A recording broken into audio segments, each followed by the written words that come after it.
Turkish President Erdogan has referred to the Kashmir issue in the UNGA and said his nation was pleased with the ceasefire between India and Pakistan after a period of conflict earlier this year. He said it's important to see cooperation between India and Pakistan on counter-terrorism. The issue of Kashmir should be resolved on the basis of resolutions of the UN for the best of our brothers and sisters in Kashmir through dialogue, we hope, he said.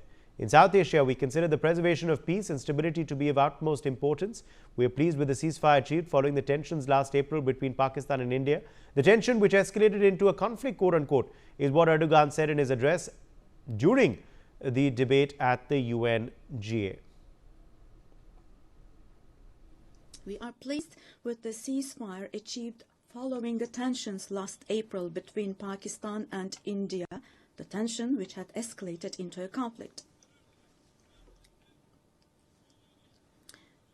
It is important to see a cooperation between the two countries when it comes to counter-terrorism. The issue of Kashmir should be resolved on the basis of resolutions of the UN for the best for our brothers and sisters in Kashmir through dialogue, we hope.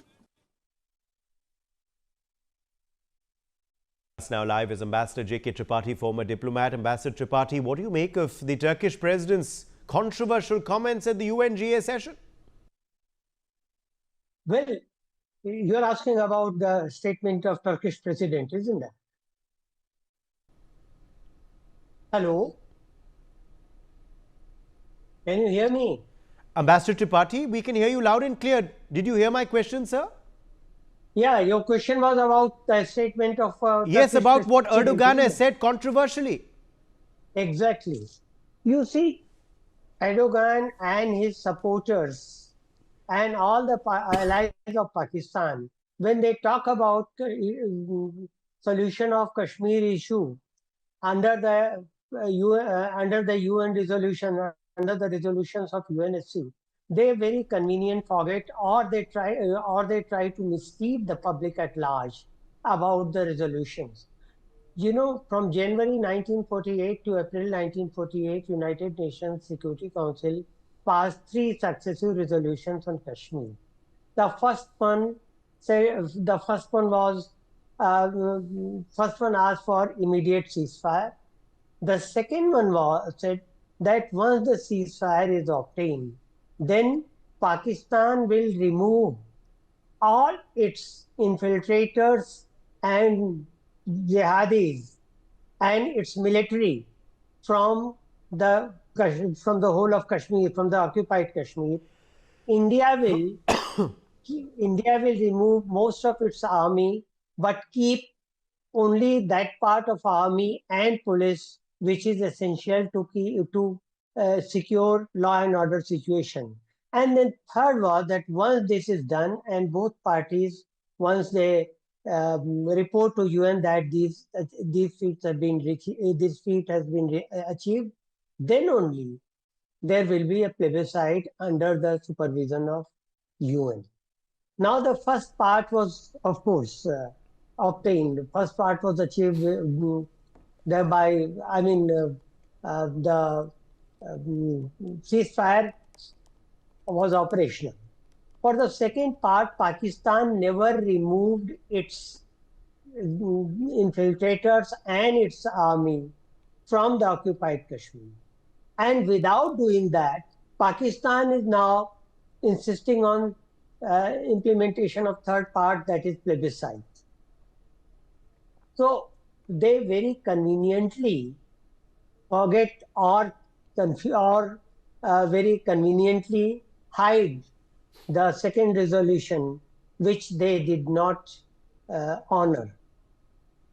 So unless and until they would have done, I think they did not honor the second one, the whole thing crumbled.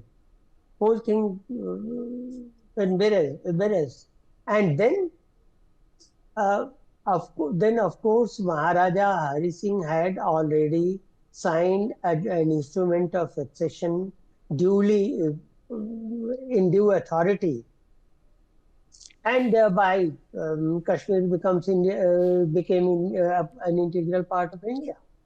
So I don't know why Erdogan is trying to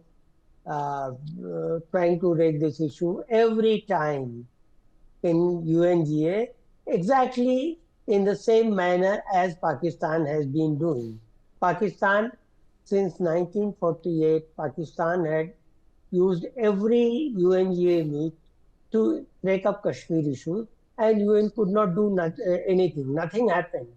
Pakistan is behaving like, you see, like an arrogant child in nursery, in KG, who at every beginning of every period who stand up and says, "Madam, this boy India has stolen my Absolutely. Pakistan, of money." course, will do that. And that is what is to be expected from them. But, Turkey once again trying to needle India with this. How should they be responded to, and what are they aiming at? As regards Turkey, Turkey has been for quite some time. Turkey and Pakistan both had been for quite some time trying to uh, assume the role of leader of Khalifa of Muslim world. You, which is so far which has been Saudi Arabia, because Saudi Arabia is protector of the two holy places. But you know, if you remember a few years back, I think it was during Imran Khan's time, when Turkey and Pakistan tried to raise a parallel Muslim organization, and for that they convinced Malaysia also, and they wanted to go to Malaysia and do that. But once Saudi Arabia scolded both of them, they came back to their shells, and the project died down. So now Pakistan thinks that since it is the only nuclear state in the whole Muslim world, it has a natural ability to lead the Ummah. Whereas Turkey says that, because Turkey thinks that because of its uh, status, because of its economy, it has the ability to do, because of its war industry, it has the ability to lead. And thereby, Turkey also, uh, I mean, in its zeal uh, to be seen as protector of Muslim Ummah, Turkey does not want to miss any occasion to criticize India on Kashmir issue, and thereby showing that we are the ones, we are the only ones rather who had been standing by the Kashmir issue for their cause. So that's what Turkey thinks.